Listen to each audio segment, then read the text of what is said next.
97,4 Tradisional Jogja dan 102,1 Smart FM Yogyakarta. Selamat siang sahabat Sonora dan juga Smart Listener. Seperti tadi yang sudah saya sampaikan bahwa di jam 13 sampai jam 12 ini ya, sahabat Sonora dan juga Smart Listener, kita ada satu perbincangan bersama, nah ini rekan-rekan dari T Sagan ya, nah berbincang bersama DP3AP2 Daerah Istimewa Yogyakarta nih ya, kurang lebih nanti hingga menjelang pukul 14 ini ya. Dan sebagai narasumber kita, ini kita sudah tersambung dengan Kepala Bidang Peningkatan Kualitas Keluarga PKK, ada Ibu Hera Aprilia Eskom Engineering ini ya, kita sapa dulu. Selamat siang Bu Hera, apa kabarnya? Selamat siang. Dengan Hasta ini Ibu. Oh Mas Hasta, apa kabar? Iya. Selamat siang, Mas aja ya, masih muda. Iya Mas aja, masih muda kita semua di sini kok ini. Selamat siang Mas ini Hasta. Iya siang juga nih Bu, terima kasih nih ya. Kemudian juga Kakak Tesaga, selamat siang. Selamat siang Mas Hasta. Sehat-sehat ini?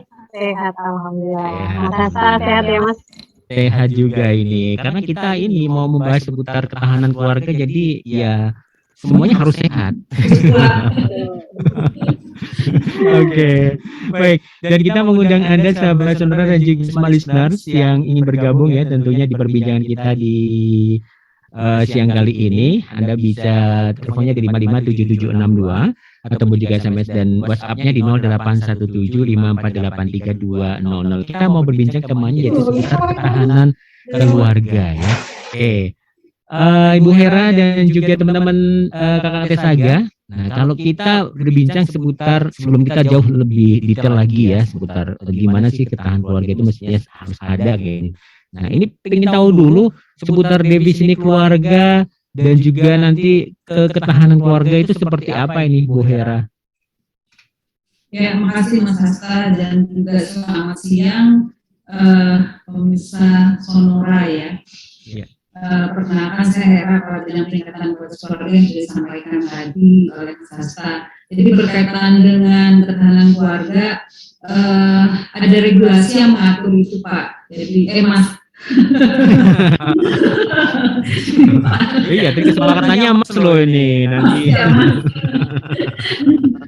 Oke, gimana Bu? Ada undang-undang yang mengatur itu yaitu Undang-Undang Nomor 52 Tahun 2009 tentang perkembangan kependudukan dan pembangunan keluarga. Nah, kemudian juga ada Perda DIY tahun 2018 itu nomor 7 tentang pembangunan ketahanan keluarga. Untuk turunannya peraturan gubernur sekarang sedang dalam proses dan juga untuk kabupaten kota juga sudah menyusun peraturan bupati, peraturan daerah masing-masing, kemudian peraturan bupati dan peraturan wali kota. Sementara itu Mas. Oke, itu tentang apa ya aturan yang regulasinya ya yang berkaitan dengan. Nah, kalau ke definisinya, nah ini apa sih sebenarnya ketahanan keluarga ataupun keluarga itu sendiri, Bu Hera ini? Saya jadi ingin tahu nih. Karena saya juga berkeluarga kadang-kadang bingung apa sih keluarga gitu. Kalau sudah berbicara keluarga itu banyak. Nanti berbicara nanti berbicara tentang keluarga, ketahanan keluarga, keluarga yang berkualitas, keluarga yang tangguh, kemudian ketahanan keluarga itu juga ada aspeknya, ada 5 aspek ketahanan keluarga itu. Dan sampai fungsi keluarga, kalau fungsi keluarga itu ada 8 sampai ada nanti tentang keagamaan, perekonomian, reproduksi dan lain-lain. Nah, sementara pengertian keluarga itu adalah unit terkecil dalam masyarakat ya Mas Hasta ya. Unit terkecil dalam masyarakat yang terdiri dari ayah ibu atau ayah ibu dan anak, atau ayah dan anak saja, atau ibu dan anak saja. Nah, itu definisi keluarga. Jadi unit terkecil di masyarakat.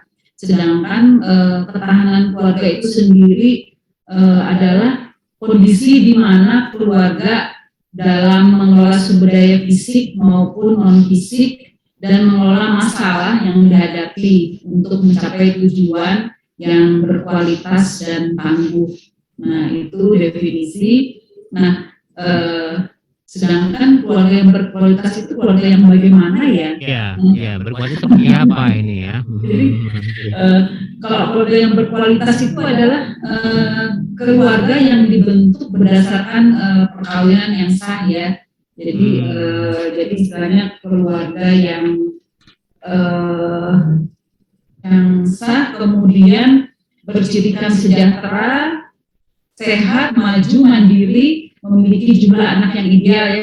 Kalau Indonesia 2 anak cukup ya, KB masih berlaku tuh.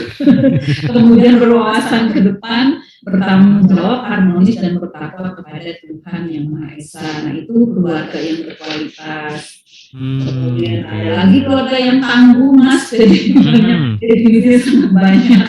Keluarga kualitas, kemudian juga itu tangguh. Nah ini tangguh itu seperti apa nih Bu tangguh nih? Nah kalau keluarga yang tangguh itu adalah keluarga yang harmonis.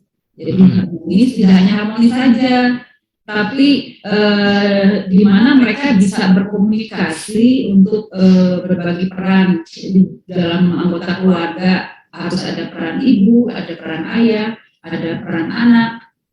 Kalau zaman dulu, kalau segala sesuatu di rumah itu harus ibu ya. Tapi kalau keluarga yang keluarga yang tangguh itu tidak seperti itu, karena kan zaman sekarang itu kan perempuan juga banyak yang bekerja, sehingga ASEAN dong Mas, Mas. Terus semuanya ibunya gempor nih. Iya, jadi bukan keluarga yang tangguh, ibu yang tangguh jadinya. Padahal kita kan harusnya keluarga yang tangguh. Keluarga yang tangguh. Kalau single parent nggak apa-apa ya, perempuan yang tangguh. Kalau single parent gitu ya. Oke, tapi ini kan keluarga itu kan harus ada ibu, ada ayah. Nah, di situ kan peran pentingnya sebagai keluarga yang tangguh itu saling berbagi peran. Ibu, walaupun dia bekerja di luar, kembali ke rumah dia juga sebagai seorang ibu. Dan pengasuhan itu tidak harus ibu saja, sekarang kan juga bapak juga bisa mengasuh. Banyak keuntungan yang didapat kalau seorang bapak juga mengasuh di rumah, karena kan biasanya kan anak-anak itu Pak mengidolakan bapaknya ya. Biasanya, tapi kalau perempuan ya mesti mengidolakan bapaknya. Nah kalau dia punya kedekatan kan, nah itu sesuatu yang maksudnya bernilai sekali bagi si anak, dan bapak juga kan merasa bangga dihargai di dalam keluarga, anaknya sendiri mengidolakan bapak. Begitu juga fungsi anak-anak. Saya juga kalau di rumah lagi tidak ada pembantu, lagi jemur pakaian ditinggal, anak saya yang di rumah saya pesan nanti jam 2 tolong ya diangkat pakaian. Oh, iya. Berbagi peran Pak, jadi kan tidak harus ibu semua. Oke. Seperti bapak juga ketika saya cepat-cepat ke kantor tidak sempat menjemur pakaian, saya sudah muter cucian loh, nah tolong ya bapak yang jemur. Nah itu kan komunikasi berbagi peran, jadi itu sebagai keluarga yang tangguh. Tapi tidak hanya itu saja, jadi keluarga yang tangguh juga keluarga yang beragama. Kemudian berbudaya itu kan istilahnya yang tua itu kan lebih berpengalaman istilahnya, dan juga sikap tingkah laku perilaku anak-anak juga harus berpatuhan kepada budaya. Indonesia itu kan sangat budaya juga sangat banyak ya, saling menghargai. Kemudian keluarga yang tangguh juga harus bisa bersosialisasi dengan di masyarakat kecil atau masyarakat luas. Kemudian keluarga yang tangguh juga secara legal juga dalam pernikahan harus mempunyai dokumen-dokumen yang legal. Jadi punya, kalau menikah sah, ada akte kelahiran, ada akte perkawinan, kemudian mempunyai setidaknya juga ada rumah sendiri ya untuk anak-anak, dan anak-anak juga disekolahkan. Nah itu keluarga tangguh itu seperti itu, harus komplit Pak dari dokumen pernikahan anak dan juga masa depannya seperti itu. Mungkin itu dari saya. Jadi ya bisa dibilang ya harus harmonis ya dalam keluarga yang tangguh itu, jadi saling mengisi gitu ya Bu Hera ya. Kalau misalnya sang istri sibuk ya sang suami jangan mentang-mentang jadi suami, kalau itu juga harus bisa membantu begitu. Masak pun kalau misalnya itu memang sang istri baru sibuk ya nggak apa-apa gitu ya, merawat anak gitu nggak apa-apa ya. Iya, suami saya pintar masak dari saya. Oh, gitu. Karena mereka cowok semua, Mas. Jadi Oh, mereka sudah terbiasa ketika zaman dulu. Jadi sudah berperan berbagi tugas karena ibu bapaknya juga bekerja, jadi bisa memasak. Jadi saya keuntungannya di situ. oke. Baik Bu Hera dan juga Kak Desaga, kita harus break dulu untuk komersial. Nanti akan kita lagi. Ini perbincangan yang cukup menarik karena ada di dekat kita ya dan kebiasaan seharian kita. Mungkin kalau misalnya ada yang tersentil dikit ya gitu ya, mohon maaf sekali. Nah, memang seperti itu. Oke, kita harus break dulu Bu Hera dan juga Kak Desaga. Sebelum nanti kita ada lagi perbincangan kita di kesempatan siang kali ini.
Ibu siap ya?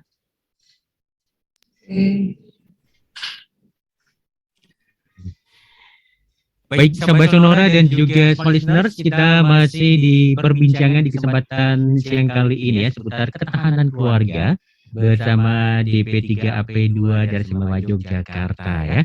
Tadi sudah disampaikan juga di awal sama narasumber kita Ibu Hera ini ya, berkaitan dengan keluarga. Ketahanan keluarga itu harusnya seperti apa sih, yang harmonis, kemudian juga yang mengenal agama, yang bisa bersosialisasi, dan juga tadi disampaikan keluarganya itu bisa dibilang cukup tangguh ya. Tangguhnya tadi disampaikan juga ya. Dan untuk Anda sahabat Sonora juga smart listeners yang mau bergabung bisa di 081754832200 atau bisa juga teleponnya di 557762 ya.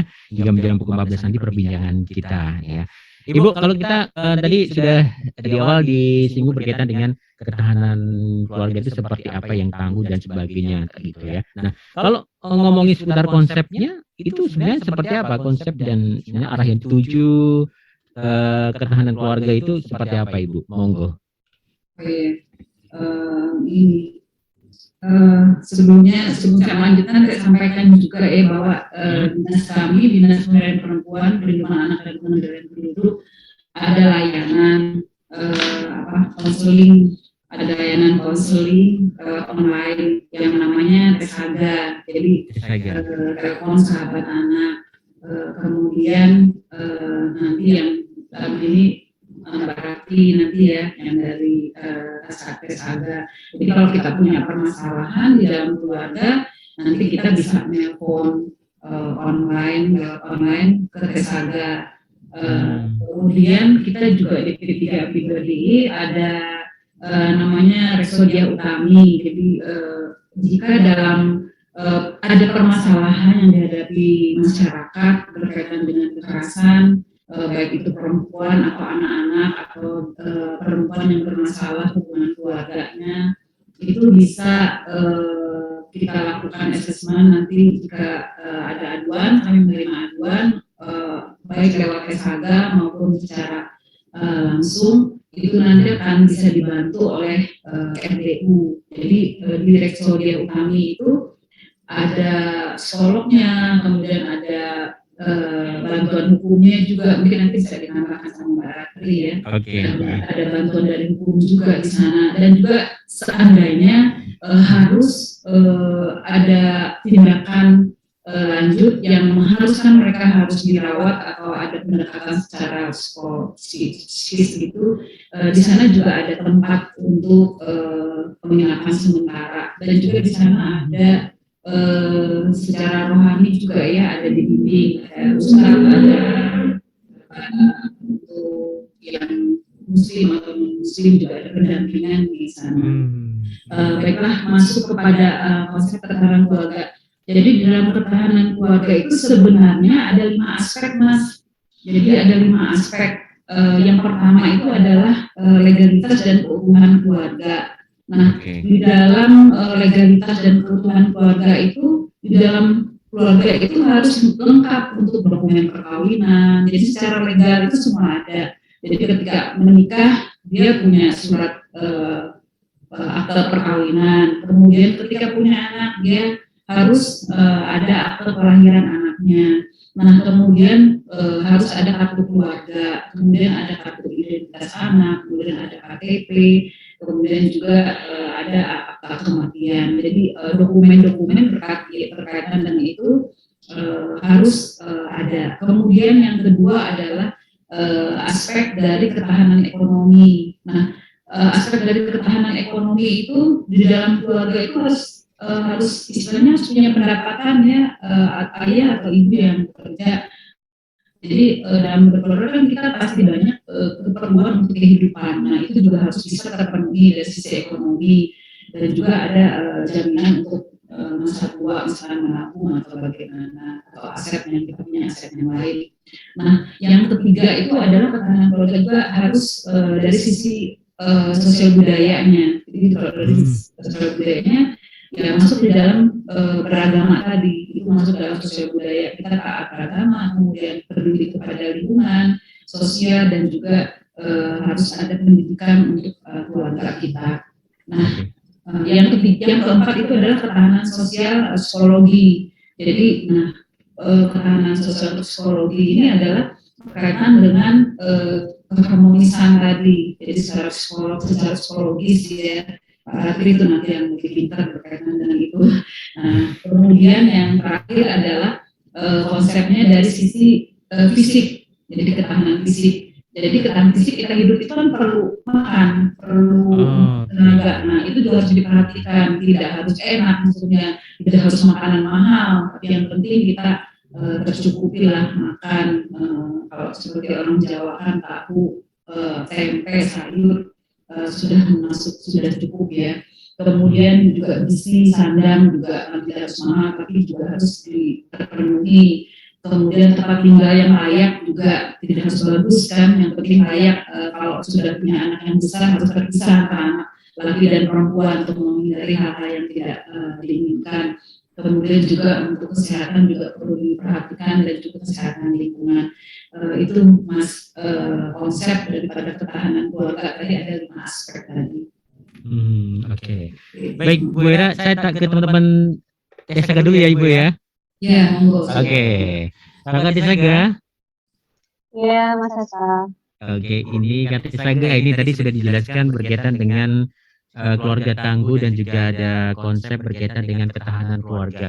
Nah, mungkin dari Kakak Tiska sendiri mau menambahkan berkaitan dengan apa yang disampaikan dari Bu Hera tadi ya, berkaitan dengan keluarga yang tangguh, itu memang harus harmonis, ngerti tentang agama, bisa bersosialisasi ke masyarakat, nah saling mengisi.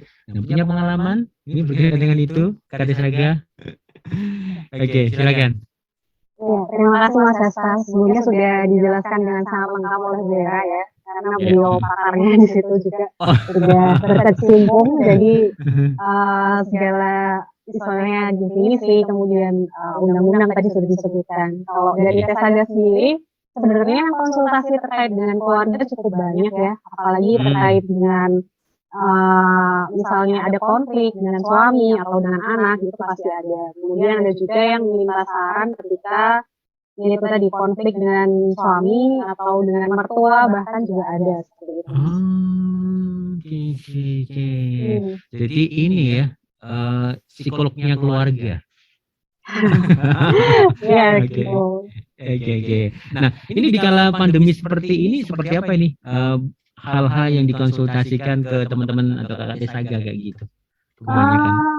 Kebanyakan berhubungan dengan ekonomi sih.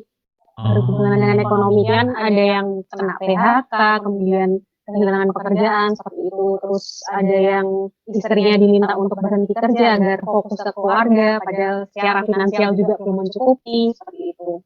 Apalagi ya, terus ya itu tadi konflik di tengah keluarga biasanya kan misalnya kalau istrinya bekerja, suaminya bekerja, terus harus ketemu setiap hari di rumah ya Mas misalnya harus WFH kayak gitu kan juga itu akan menimbulkan konflik tersendiri seperti itu. Malah Ada jadi tambahan lagi konflik ya. ya.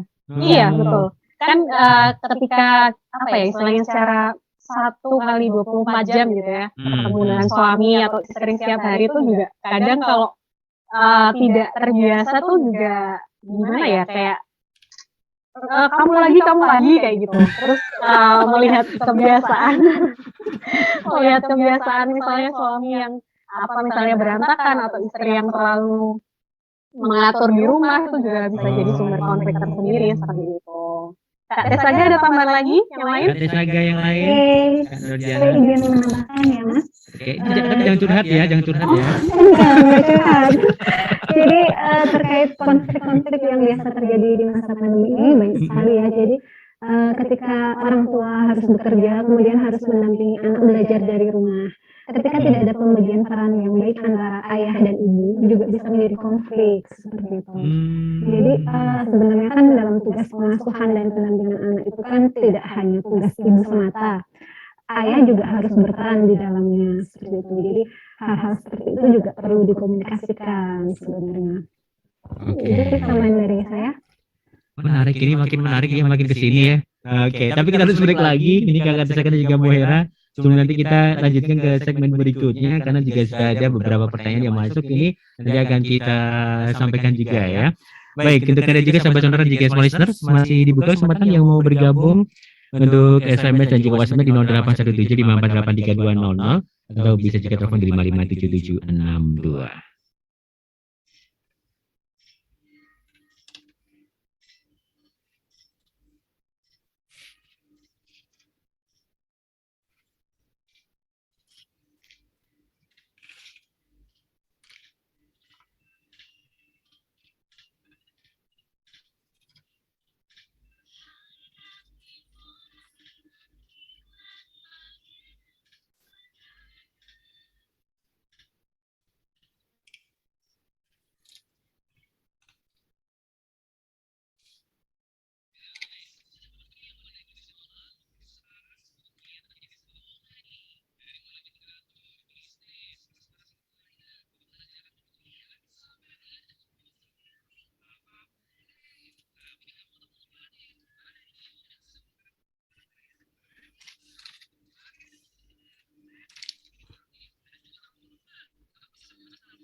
Siap ya Ibu ya.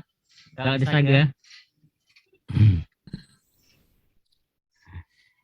Oke, Sobat Sonora dan juga listeners, masih dari lantai 2 Gedung Kompas Gramedia, Jalan Suroto 4, Kota Baru, Yogyakarta. Dan di kesempatan siang kali ini di hari Kamis 7 Oktober 2021, kita ada di perbincangan seputar ketahanan keluarga ya. Ada Ibu Hera Aprilia Eskom M Engineering, Kabid Peningkatan Kualitas Keluarga PKK DP 3 AP2 Daerah Istimewa Yogyakarta, dan ada juga Kakak Desaga ini ya. Tadi sudah banyak disampaikan informasinya berkaitan dengan keluarga dan juga ketahanan keluarga. Baik, sebelum saya ke WhatsApp yang sudah masuk dari penjelasan dari Ibu Hera dan juga tadi Kakak Desaga, pentingnya komunikasi ya antara anggota keluarga, itu antara sama baik itu ayah, ibu, suami istri, atau kepada anaknya. Tapi sekarang dengan kemajuan zaman, semuanya pegang gadget, Bu Hera. Nah, ada pengalaman berkaitan di keluarga kayak gitu, Bu, komunikasi, tapi sekarang juga gadget terus perkembangannya luar biasa kayak gitu, tetap tidak meninggalkan ruhnya komunikasi dalam keluarga kayak gitu. Gimana Ibu? Monggo. Ya, Mas Hasan, pasti ya. Pasti semuanya punya pengalaman seperti itu. Semuanya sekarang anak kecil pun sudah dikasih HP. Kadang-kadang ibunya supaya anaknya yang rewel itu dikasih HP langsung diem. malah jadi sebagai senjata untuk mengasuh sebenarnya tidak baik ya. Apalagi pengaruh HP kalau dari kecil kan sangat berpengaruh, apalagi untuk kesehatan tubuh ya. Saya juga ini baru-baru ini juga agak bermasalah di leher, mungkin karena terlalu sering menunduk. Nah itu mungkin juga masalahnya karena HP, jadi terganggu di leher itu, karena beban kita kalau menunduk itu akan mempengaruhi. Nah seperti itu. Nah kalau di dalam keluarga itu ya sangat penting adanya quality time, jadi waktu yang berkualitas, karena tidak mungkin kita melepas HP dari diri kita, karena sekarang anak-anak juga belajar itu kan lewat online. Kemudian kami juga sebagai ASN itu walaupun di rumah juga HP itu harus selalu dilihat, karena kalau tiba ada sesuatu yang urgent itu, dan juga kadang-kadang dari atasan kita sendiri juga ketika sudah di rumah baru buka HP, ada yang penting langsung diinstruksikan juga saat itu, kadang malam jam 8, jam 9, Sabtu Minggu pun libur juga mesti ada komunikasi, kadang ada grup ada grup ada grup khusus untuk untuk pejabat struktural, untuk ASN, jadi kita harus memantau terus. Nah, jadi tidak mungkin terlepas dari HP, sehingga pengalaman itu sangat penting adanya quality time dalam keluarga. Nah, kalau di pengalaman saya adalah ketika makan malam atau weekend. Jadi ketika kita bersama makan malam tidak mungkin pegang HP. Nah di saat itulah kita ngobrol, komunikasi. Atau ketika weekend kita ketika bisa mengajak anak untuk keluar makan malam, karena memang agak susah juga ya, karena anak saya juga sudah besar dan ada yang sudah bekerja, satunya masih kuliah. Tapi saya akan menanyakan Sabtu atau Minggu libur tidak. Jadi kalau libur kita usahakan kita makan keluar, dan di saat makan di luar itu kita akan ngobrol banyak hal. Nah seperti itu, jadi sangat penting quality time seperti itu. Itu Mas Hasta. Oke, itu patut dicontoh juga Ibu. Jadi memang perlu waktu khusus itu tidak pegang HP, hanya untuk keluarga kan gitu ya. Iya, itu penting. Oke, baik. Saya ke WhatsApp dulu ya Ibu ya, untuk beberapa pertanyaan yang sudah masuk. Ini selamat siang, ini yang sudah gabung di 081754832000, ada Ibu Erni. Ini yang ada di Dongkelan. Ini tanya gini Ibu. Selamat siang ibu-ibu semuanya dan juga Kak Desaga.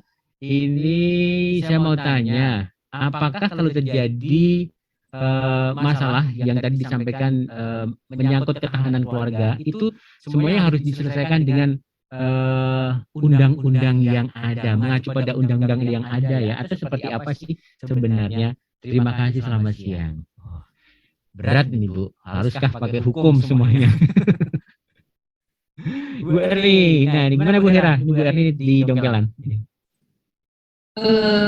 Sebenarnya pertanyaannya tidak spesifik ya. Iya tidak spesifik Bu, tapi gimana ini? Gambaran secara umumnya saja Bu, gambaran secara umumnya. Iya, kalau misalkan sebenarnya kalau ada terjadi permasalahan di dalam keluarga, kalau misalkan itu masih bisa difasilitasi, bisa difasilitasi, itu kan tidak sampai menyangkut ke jalur hukum. Maksudnya kalau memang itu, tapi kalau memang sudah merugikan salah satu pihak dan itu dilaporkan, nah itu sudah masuk ke pelanggaran ya. Kalau tapi selama ini mungkin dari pengalaman Mbak Ratu nanti bisa menambahkan ketika karena kan yang lebih bersentuhan dengan permasalahan itu Tesaga, yang lebih bersentuhan dengan permasalahan lewat online yang itu Tesaga, tetapi yang berkaitan dengan tindak lanjut setelah asesmen kalau memang harus ada kelanjutannya itu di RTU. Nah, yang bermasalah biasanya yang menyangkut hukum itu adalah biasanya perceraian. Itu pasti ya, itu akan dibantu. Tapi di RTU nanti akan dibantu kalau memang ada menyangkut permasalahan tersebut. Nah, banyak juga sih permasalahan yang terjadi, kekerasan itu juga nanti. Tetapi kalau masih itu masing-masing ya penanganannya, kalau masih di bawah umur itu kan tidak mungkin, nanti itu kerjasama dengan dinas sosial nanti Mas. Kalau nanti ada permasalahan di anak-anak di bawah umur itu nanti kita DP3 B2DI nanti berkoordinasi dengan dinas sosial, karena penanganan anak-anak yang menyangkut hukum itu nanti ada di dinas sosial, karena mereka juga punya istilahnya punya tempat untuk membantu menampung dan lain-lain seperti itu. Itu Mas Hasan. Oke, saya ke Kak Tesaga. Kalau Kak Tesaga gimana? Yang langsung ketemu dengan mungkin masyarakat pernah menangani hal-hal yang memang ini harus dibawa ke ranah hukum atau ini cukup diselesaikan secara kekeluargaan saja. Kak Tesaga, Mbak Ratri atau Fitri? Ya, saya tadi yang dijelaskan Bu Hera sebenarnya sudah tepat. Sebetulnya apa ya, kalau permasalahan keluarga sendiri dilihat sih permasalahannya betul. Kalau berkaitan dengan hukum, tadi betul ya, seperti perceraian atau kekerasan dalam rumah tangga itu baru dirujuk ke hukum. Kalau misalnya ini masalahnya terkait dengan komunikasi, bisa dikonsultasikan terlebih dahulu ya, kayak gitu. Ada teman lagi, Kak Tesaga? Kak Tesaga. Halo? Iya, halo. Iya, gimana? Iya, benar seperti yang disampaikan Bu Hera dan Mbak Ratri, ketika permasalahan itu masih bisa dilakukan dengan cara kekeluargaan, dilakukan mediasi atau konseling, maka bisa melalui layanan Tesaga. Tapi ketika sudah ke taraf kekerasan dalam rumah tangga, di mana keselamatan istri jadi taruhannya, seperti itu kita bisa merujuk ke P2TP Akar Sodiah Utami. Di sana ada layanan yang sudah lengkap. Di sana ada konselor psikologis, ada konselor hukum, ada konselor perkawinan, juga ada konselor integrasi dan pemulangan juga, seperti itu. Oke. Itu ya, Mbak Erni, terima kasih sudah gabung di kesempatan siang kali ini. Saya jadi pengen ini tahu, berarti gimana ini? Sebenarnya ada tips-tipsnya nggak sih berkaitan dengan keluarga ini biar lebih tangguh, berkaitan dengan ketahanan keluarga? Ini Kak Tesaga atau Bu Hera dulu ini? Nanti GG. Saya ngomongnya banyak ya. Iya nggak apa-apa Ibu, karena memang sudah paling berpengalaman nih kayaknya di sini ya. Saya baru bergabung setahun di sini. Ada 8 fungsi keluarga yang memang harus dioptimalkan.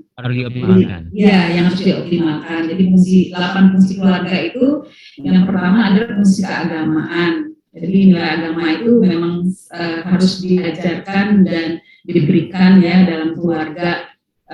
Karena kan agama itu kan sesuai agama masing-masing ya. Jadi agama itu memberikan fondasi yang kuat bagi anggota keluarga. Nah, kalau agama kita kuat, pasti kan agama itu mengajarkan sesuatu yang baik kan. Nah, berarti kan diri kita itu sudah baik gitu kalau agama kita kuat.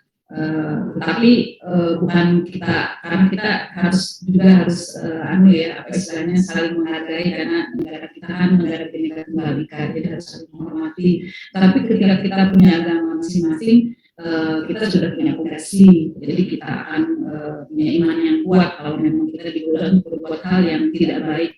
Itu yang pertama. Terus yang kedua adalah fungsi sosial budaya. Nah, budaya ini kan kita harus menghargai orang yang lebih tua dari kita ya. Nah itu sangat memang, dan juga kita harus menjunjung tinggi di mana kita berada. Apa ya istilahnya? Di mana bumi dipijak, di situ bumi dijunjung ya. Langit dijunjung. Nah kita harus menghormati juga budaya di mana kita berada. Kemudian yang ketiga itu adalah fungsi kasih sayang. Nah, kasih sayang itu sangat penting karena kan kita harus mengajarkan anak kita dari kecil pun kita sudah menyayangi anak kita. Jadi harusnya orang tua itu sejak anak kecil harus disayang, karena itu anak itu kan dari kecil itu mesti membekas sampai besar. Jadi ketika orang tua waktu kecil anaknya dibentak, dimarahin, jangan seperti itu akan di dalam otaknya itu terekam sampai dia besar. Iya betul. Jadi saya pernah melihat di belakang kantor kami waktu itu saya belanja pagi-pagi ya sebelum absen. Terus anak-anak nangis di jalan gitu, terus dipukul-pukul, dibentak sama ibunya. Nah, saya jadi kasihan sekali. Harusnya jangan seperti itu. Jadi ketika anak kecil tidak mau mandi itu tahu gimana caranya. Jadi jangan sampai anak kecil jangan sampai dicubit, dipukul. Ya seperti itulah istilahnya. Itu akan kerekam di otaknya, akan membekas dan akan mempengaruhi dia nanti ketika dia dewasa. Kemudian yang keempat, fungsi perlindungan. Nah, fungsi perlindungan ini juga sangat penting karena apa? Ketika kita punya masalah, siapa lagi yang melindungi kita? Kan keluarga kita sendiri. Nah, ketika anak kita punya masalah, seharusnya anak kita curhatnya ke orang tua. Selain ini ya, selain curhat di fasilitas yang memang kredibel ya, yang bisa digunakan seperti Tesaga itu kan kredibel, punya masalah tidak akan keluar kemana-mana karena sudah ada komitmen dari Tesaga sendiri, permasalahan tidak akan disampaikan ke orang lain, hanya untuk berdua saja dengan si objeknya. Nah, jangan ke medsos ya Bu ya. Iya, jangan ke medsos, betul. Nah, jangan juga ke orang lain, walaupun dia sahabat kita, belum tentu sahabat kita itu juga baik. Kita suatu saat kita punya masalah, nah itu akan membalik nanti ke kita. Nah seperti itu, jadi keluarga itu untuk kita berlindung. Kemudian yang kelima, fungsi reproduksi. Nah ini juga sangat penting Mas Hasta. Jadi zaman sekarang itu kita harus menyampaikan ke anak-anak kita masalah perkembangan tubuhnya. Jadi jangan sampai, maaf misalkan anak perempuan tidak kita sampaikan bahwa nanti usia sekian kamu akan menghadapi haid ya. Nah itu harus disampaikan sebelum dia tahu. Nah kita sampaikan kalau seperti itu nanti harus seperti ini untuk mengatasinya. Kemudian nanti akan ada perubahan di beberapa tubuh nanti. Nah itu harus disampaikan kepada si anak. Dan juga jangan lupa kita juga harus menyampaikan berkaitan dengan regulasi perkawinan anak, bahwa usia perkawinan itu minimal sekarang itu adalah 19 ya. Nah, jadi 21. Jadi laki perempuan itu minimal 21. Oh, okay.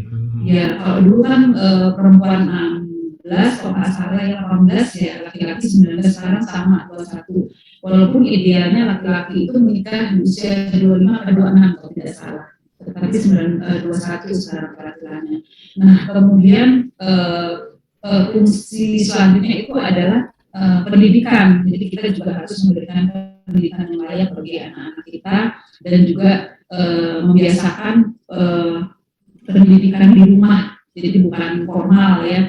pendidikan di rumah itu misalkan membuang sampah, harus kita siapkan tempat sampah di rumah, jadi dia mereka membuang sampahnya di rumah, hal-hal seperti itu. Kemudian fungsi ekonomi, nah ekonomi itu kan sangat penting, karena ekonomi untuk kehidupan itu kita memerlukan apa istilahnya untuk kehidupan kita, untuk makan, terus sana, terus sekolah yang bagus dan lain-lain, itu sangat penting. Itu juga harus di dalam keluarga juga kita sampaikan, sehingga anak-anak juga, oh kalau begitu saya harus bekerja keras, nanti harus belajar baik-baik supaya saya juga nanti bisa bekerja untuk mendapatkan penghasilan. Yang terakhir itu adalah lingkungan. Jadi lingkungan kita juga harus berinteraksi dengan lingkungan, juga harus kebersihan lingkungan juga harus kita. Itu Mas Hatta 8 fungsi keluarga yang harus dioptimalkan. Oke. Baik, kita harus break lagi. Sebelum nanti saya ke Kak Tisaka juga. Kalau Kak Tisaka nanti seperti apa opininya berkaitan dengan tips untuk ketahanan keluarga ini. Dan juga terima kasih untuk Anda sahabat Sonora yang terus bergabung di kesempatan siang kali ini. Untuk ada juga small listeners, kita masih ada satu segmen lagi yang berkaitan dengan ketahanan keluarga ini. Dan kebersamaan Anda ditunggu di 557762 untuk teleponnya ataupun juga 0817548320.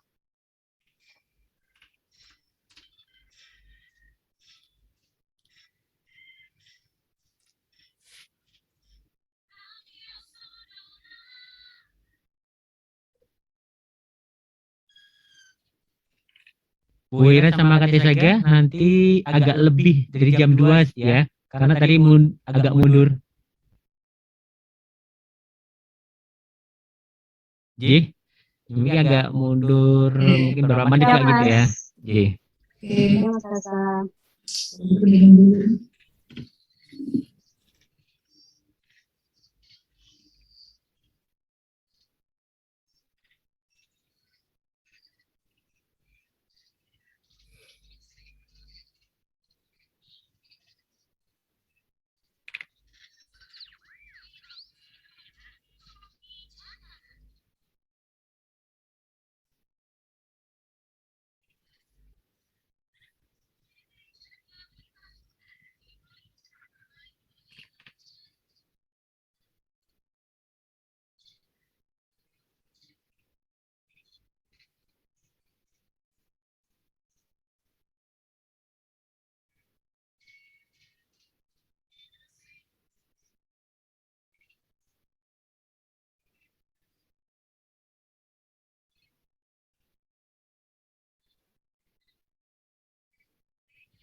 97,4 Radio Sonora Jogja dan 102,1 Smart FM Yogyakarta. Sahabat Sonora Gas Listener, kita masih di satu perbincangan ini seputar ketahanan keluarga bersama DP3AP2 Daerah Istimewa Yogyakarta ya.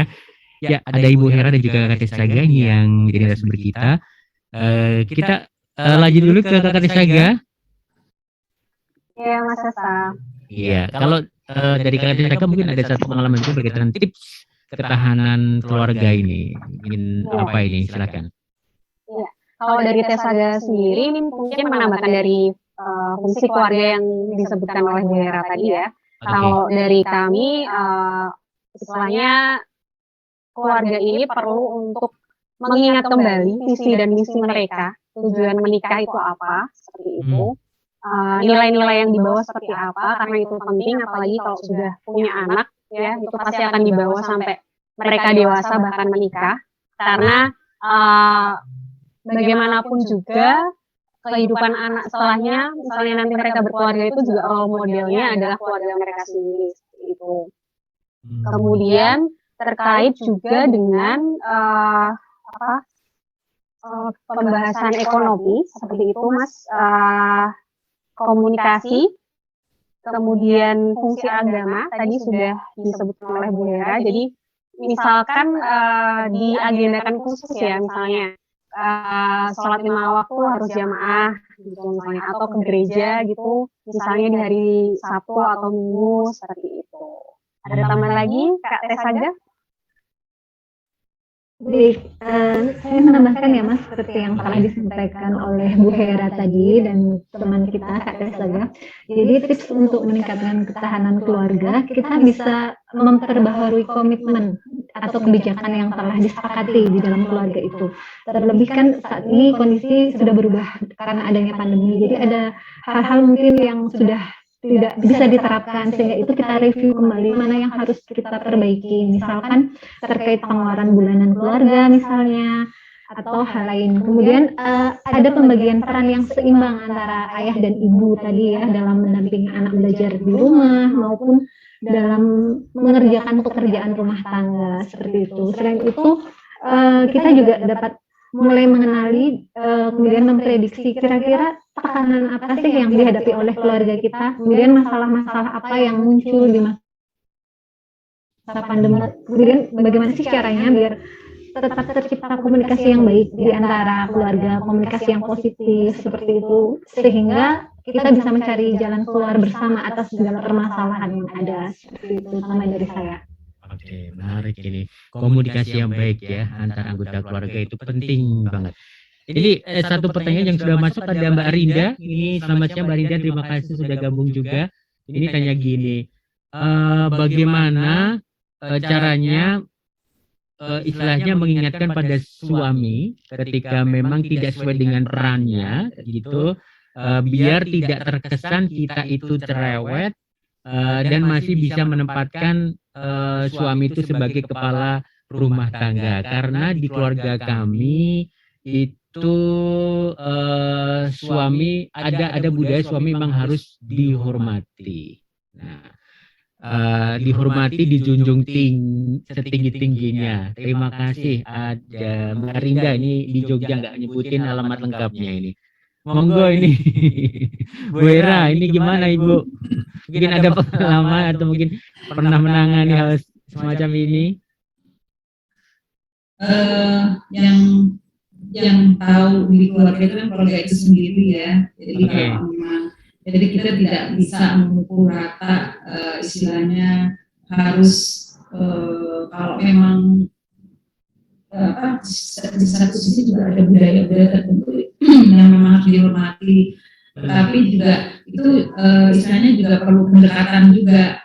Jadi kalau memang keluarga saya sendiri kan istilahnya karena saya juga bekerja sampai sore terus dan juga sampai rumah tidak mungkin semuanya bisa terhandle ya. Nah, kita komunikasi, saya terus terang memang di dalam keluarga, saya harus dibantu, saya bilang, iya saya terus terang saya harus dibantu, saya apalagi semakin apa ya, semakin bertambah usia kan semuanya sudah berubah nih fisiknya.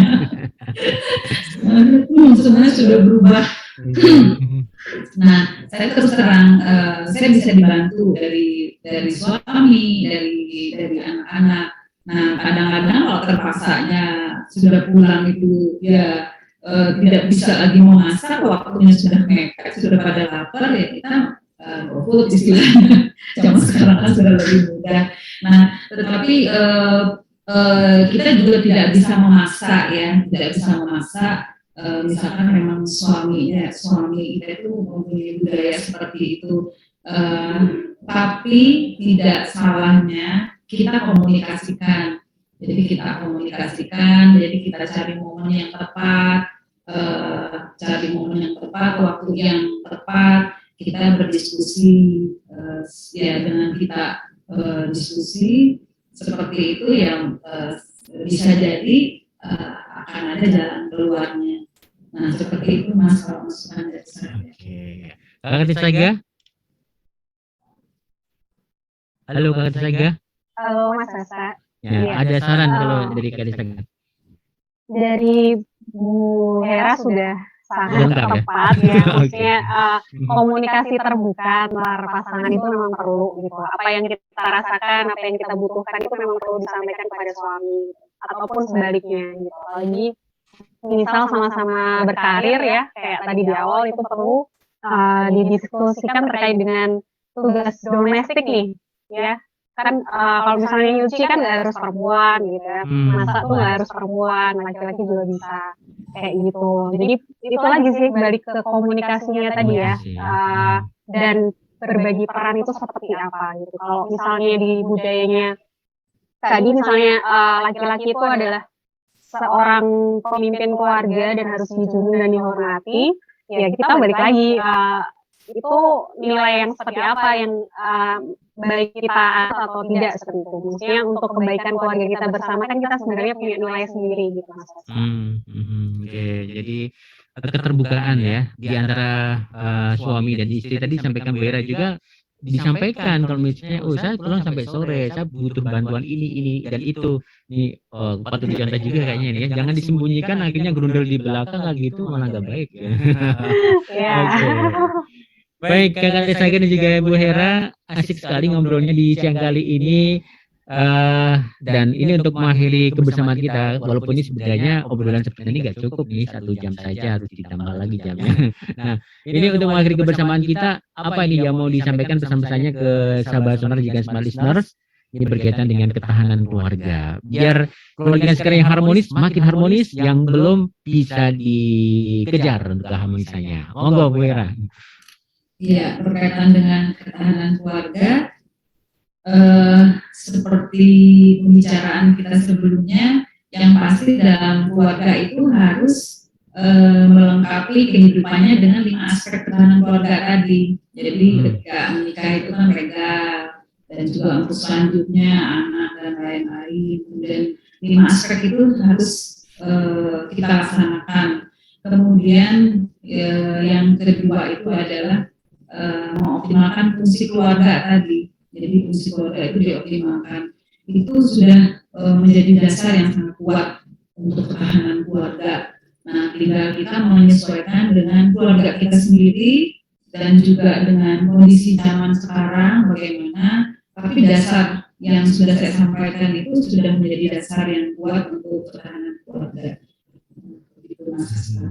Oke, Kakak Tisaga, untuk pesan-pesannya seperti apa? Ketahanan nanti mungkin bisa ditambahkan Kak Tes saja ya. Saya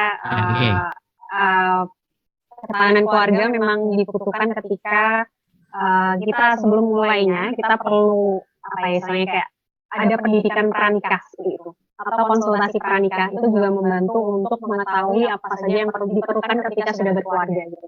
Kesiapan yang perlu kita cari tahu agar ketika menikah kita nggak kaget gitu ya, karena banyak sekali penyesuaian yang harus dilakukan ketika sudah menikah. Karena kalau misalnya sudah pacaran kan yang ketahuan baik-baiknya aja gitu ya. Gitu, kita perlu cari tahu nih, perlu konsultasi dulu terkait dengan nikah itu seperti apa sih, bisa cari tahu ke psikolog profesional ataupun ke orang tua yang sudah menikah jauh sudah lama gitu ya, misalnya kayak gitu. Ada lagi tambah lagi Kak Tesaga? Kata saya, Iya, jadi silakan. seperti yang disampaikan Bu Hera dan Kak Tesaga tadi ya Mas, jadi pendidikan pranikah itu juga penting. Kemudian ketahanan keluarga sendiri itu dapat terbentuk dengan adanya proses bersama di antara sesama anggota keluarga. Jadi diharapkan setiap anggota keluarga itu mampu saling membagi kasih sayang di antara sesama, kemudian ada pengertian satu sama lain untuk mewujudkan keluarga yang tangguh. Nah, bagi sahabat Sonora dan smart listeners, jika kalian masih belum puas dengan bincang-bincang kita kali ini dan ingin hanya lebih jauh tentang ketahanan keluarga, kemudian bagaimana sih menciptakan keluarga yang tangguh, kalian bisa menghubungi kontak Tesaga DIY di nomor WA 0877 1929 atau bisa juga di Facebooknya Tesaga atau di IG-nya Tesaga seperti itu. Oke, baik. Ibu Hera dan juga Kak Tesaga, terima kasih sekali. Ini semoga yang disampaikan ini cukup bermanfaat untuk kita semuanya, Ji. Oke. Terima kasih banyak. Ya, sampai ketemu lagi. Ya. Terima kasih Bu Hera. Ya, demikian tadi sahabat Sonora dan juga smart listeners perbincangan kita di kesempatan siang kali ini ya. Bersama DP3P2 Daerah Istimewa Yogyakarta. Tadi narasumber kita ada Kepala Bidang Peningkatan Kualitas Keluarga PKK Ibu Hera Aprilia Eskom M Engineering ya, dan juga dari Kakak Tesaga. Saya mohon pamit. Selamat siang dan selamat mendengarkan program-program kami selanjutnya. Bye bye.